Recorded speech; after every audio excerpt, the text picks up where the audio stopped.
Hi, myself Sayyid Arslan Haider.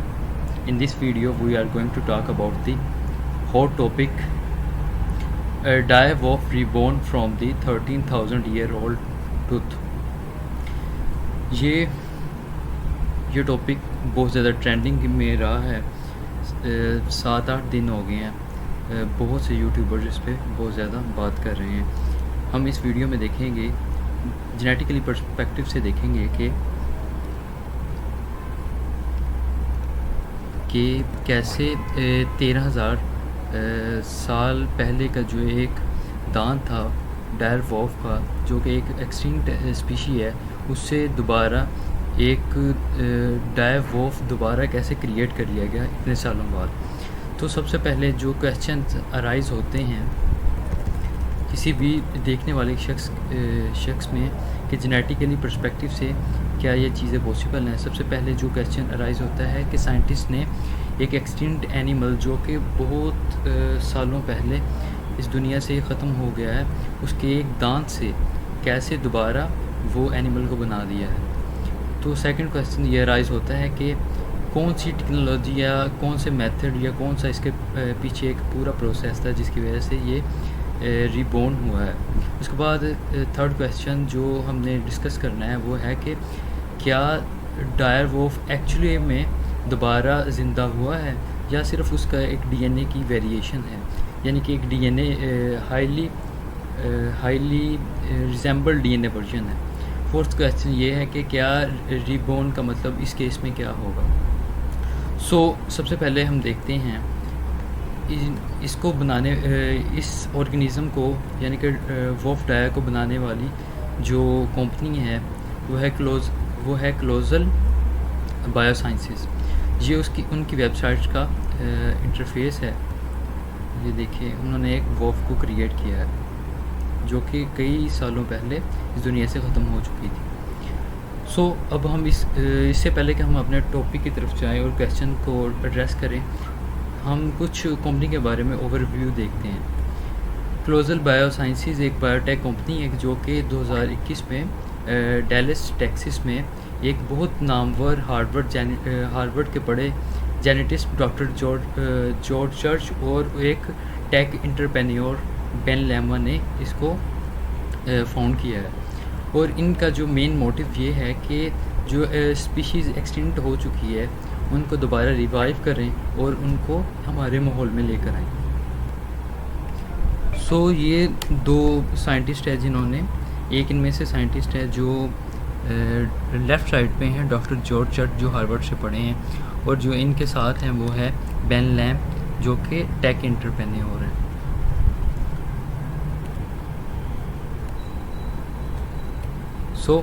अब हम सबसे पहले क्वेश्चन को एड्रेस करते हैं कि how can scientist bring back N extinct animal from just a tooth, यानी कि एक साइंटिस्ट ने कैसे सिर्फ एक टूथ और एक एयरबोन से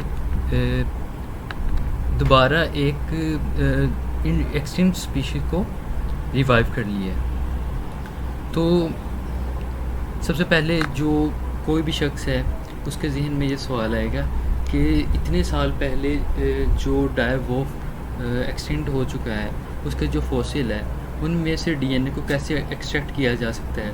इतने सालों पहले का जो डायर वॉफ है उनके फॉसिल में क्या डीएनए डैमेज नहीं हुआ होगा, वो ख़त्म नहीं हो चुका होगा। तो इसका क्वेश्चन है हाँ, बहुत हद तक डीएनए ख़त्म हो चुका होता है इन्वायरमेंटल और दूसरे फैक्टर्स की वजह से, क्योंकि ड्राइनेस और बहुत सारे ऐसे फैक्टर्स हैं जिनकी वजह से डीएनए डीनेचर हो जाता है और वो ख़त्म हो जाता है। तो देखते हैं कि how DNA can be preserve for the thousand of years in such environment. इस तरह के इन्वायरमेंट में डीएनए कैसे प्रिजर्व रह जाता है और किस तरह साइंटिस्ट उनको निकाल के दोबारा उससे नया वॉफ को क्रिएट कर सकते हैं।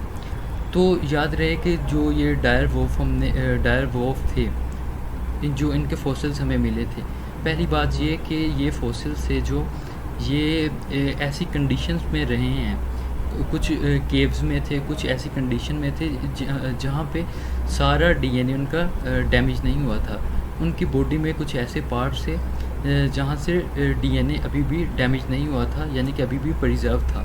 दूसरा ये कि जब उनको निकाल के उन कंडीशन से जहाँ पर उनका कुछ ना कुछ डीएनए प्रिजर्व होता था, जब उनको म्यूज़ियम्स में लेकर आते हैं तो वहाँ पे आके ड्राइनेस की वजह से और डिफरेंट इन्वायरमेंटल कंडीशन की वजह से उनका डीएनए प्रिजर्व रहता है या नहीं। तो इसका जवाब है जी हाँ, प्रिजर्व रहता है, क्योंकि जो भी म्यूज़ियम होता है उनको जो भी फोर्सेस लाए जाते हैं उनके जिस म्यूज़ियम में रखा जाता है उनका टेम्परेचर और इन्वायरमेंट ऐसा क्रिएट किया जाता है कि उनके जो डैमेज हो मिनिमल हो जाए। सो जो जिन म्यूज़ियम से वो फोर्सेस लिए गए थे वो ऐसी इन्वायरमेंट में रखे गए थे कि फर्दर उनका डीएनए डैमेज ना हो। उसके बाद ये देखना है कि साइंटिस्ट ने डायवोफ को बनाने के लिए कौन कौन से डायवोफ के पार्ट से डीएनए को लिया और बाकी पार्ट से डीएनए को क्यों नहीं लिया। सबसे पहले साइंटिस्ट ने जिस पार्ट से डीएनए को लिया है वो है डेंटिन अंडर द इनेमल, यानी कि हम जो दांत था ना, डायवोफ का जो दांत था, दांत का ऊपर जो सफ़ेद हिस्सा होता है उसे कहते हैं इनेमल, उसके अंदरूनी जो पार्ट होता है ना उसको कहते हैं डेंटिन। सो जो इनेमल होता है बड़ा हार्ड होता है, इन्वायरमेंट को विदस्टैंड कर सकता है ड्राइनेस को। सो जो उसका अंदर वाला पार्ट होता है उसमें जो सेलुलर मटेरियल होता है वो बहुत ज़्यादा डैमेज नहीं होता। तो साइंटिस्ट ने ये एक सेफ़ डीएनए अनडैमेज स्पोर्ट था जहाँ से सेफली वो ऐसा डीएनए ले सकते थे जो कि बहुत ज़्यादा डैमेज नहीं था।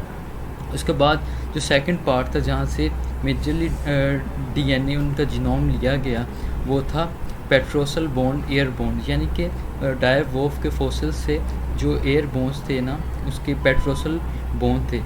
जो ये एक एयर बोन होता है ये, और ये धंसी हुई है एयर बोन थोड़ी सी अंदर की तरफ कर्व होती है और इसकी वजह से कर्व होने की वजह से अंदर की तरफ धंसने की वजह से इस पर कोई इतने ज़्यादा इन्वायरमेंटल इफ़ेक्ट नहीं होते और ये हार्ड होती है। यहाँ से डीएनए लेना बहुत ज़्यादा अच्छा होता है क्योंकि यहाँ पे सॉइल और माइक्रोबियल कंटामिनेशन बहुत ज़्यादा कम होती है और डेंटिन भी यही पार्ट होता है जहाँ पे माइक्रोबियल और दूसरी कंटामिनेशन बहुत ज़्यादा कम होती हैं। सो दूसरे सवाल की तरफ चलते हैं। The process of rebirth of the direwolf को बनाने का, दोबारा रीबर्थ करने का क्या प्रोसेस था। तो उसके उनकी जो ऑफिशियल वेबसाइट है उनमें कॉलोजियल बायोसाइंसेस की जो ऑफिशियल वेबसाइट है उन्होंने 7 स्टेप्स लिखे हुए हैं। वो 7 स्टेप कौन कौन से हैं। सबसे पहले, अब यहाँ पे जो बाकी क्वेश्चंस राइज हो रहे हैं उनका भी जवाब यहीं से मिलेगा। सबसे पहले उन्होंने ग्रे वोल्फ का डीएनए को चूज़ किया। हम तो पढ़ रहे हैं डायर वोल्फ के बारे में, ग्रे वोल्फ कहाँ से आ गया। सो इसका आंसर ये है, इस क्वेश्चन का आंसर ये है कि हमारी टेक्नोलॉजी अभी इस मुकाम तक नहीं पहुंची कि हम उनके जीनोम लेके, डायवोल्फ का जीनोम लेके और उसका एक न्यूक्लियस बना लें और न्यूक्लियस से फर्दर एक डायवोल्फ बना लें, पर ऐसा नहीं कर सकते। हमारे पास एक ऑप्शन है जो सबसे अच्छा ऑप्शन और बेस्ट एक्यूरेसी रखता है कि हम डायवोल्फ की तरह का कोई आज के दिन में मौजूद कोई उसके रिजेम्बलेंस जो रखता है वो वोल्फ लें और उसके डीएनए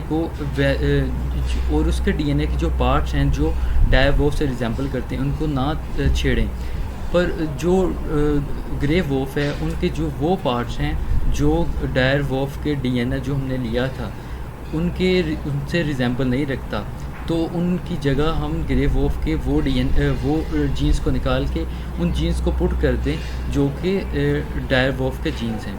सो इसके लिए ग्रे वोल्फ के डीएनए को चूज़ किया गया, एक ऐसा ग्रे वोल्फ चूज़ किया गया जो कि बहुत ज़्यादा रिजेंबल रखता था डायवोल्फ से।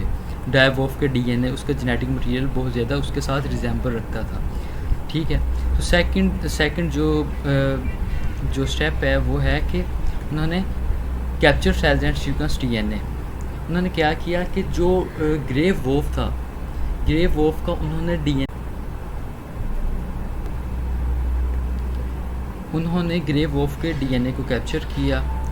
कैसे किया? उन्होंने ब्लड वेसल्स जो होती हैं, उन कैपिलरीज होती हैं, उसके अराउंड कुछ सेल्स होते हैं जिसे स्पोर्टिव सेल्स होती हैं जो स्पोर्ट प्रोवाइड करते हैं, जिसे कहते हैं पेरिसाइट सेल्स। उनको ग्रे वोल्फ के ये इन सेल्स को निकाला गया मिनिमम इनिएसिव से, यानी कि उन्होंने अपनी वेबसाइट में ये मेंशन किया होगा कि हमने कम से कम इनिएसिव यानी कि पंक्चरिंग प्रोसीजर्स को यूज़ नहीं ज़्यादा किया। उसको यूज़ कर उन प्रोसीजर्स को यूज़ करते हुए उन्होंने ग्रे वोल्फ से पेरिसाइट सेल्स को निकाला और उनसे डीएनए को एक्सट्रैक्ट किया। पेरिसाइट सेल्स ही क्यों लिए गए? क्योंकि ये ऐसे सेल्स होते हैं ग्रे वोल्फ में जहाँ पे डीएनए का डैमेज बहुत ज़्यादा नहीं होता और जहाँ पे डीएनए बहुत ज़्यादा हाई क्वालिटी का डीएनए मिलता है। सो इसलिए पेरिसाइट सेल्स को उन्होंने चूज़ किया था और उसके बाद उन्होंने पेरिसाइट सेल्स से जो डीएनए लिया था उसको सीक्वेंस करके उनके डीएनए की स्टडी की और जीन्स वगैरह देखे।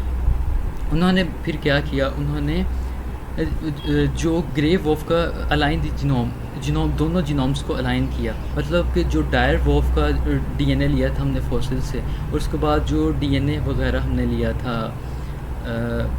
ग्रे वोल्फ से जो डीएनए हमने निकाला था, इन दोनों के जीनोम्स को रिजेंबल करवाया, अलाइन करवाया और देखा इनमें क्या क्या डिफरेंसेस आ रहे हैं और क्या क्या रिजेंबलेंस आ रही हैं।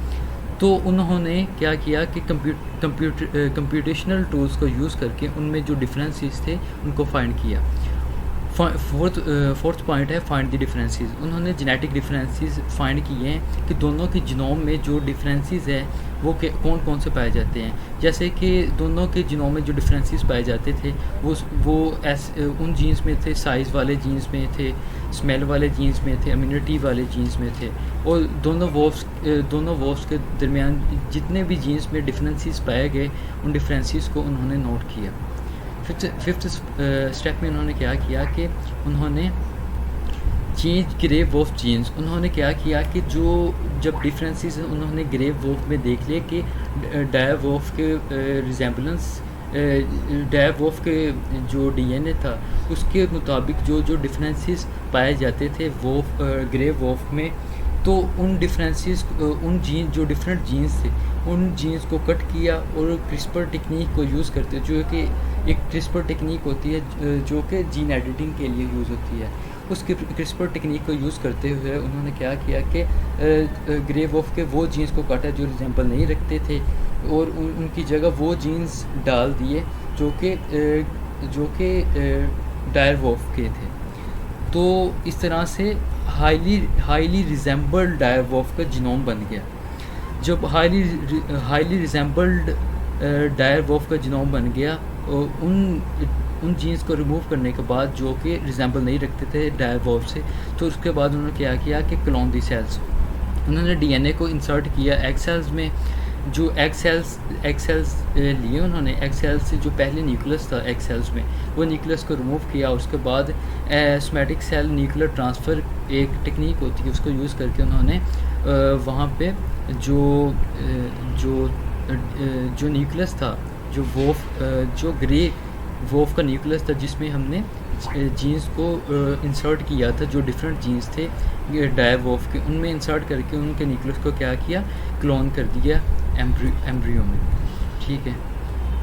उसके बाद the clone puppies carried by domestic dog acting as a surrogate mother. उसके बाद जो ये एम्ब्रियो था जिसको क्लोन किया था, उसके बाद उसको क्या किया कि एक डोमेस्टिक डॉग लिया गया, वो as a surrogate mother act कर रही थी, यानी कि जो कि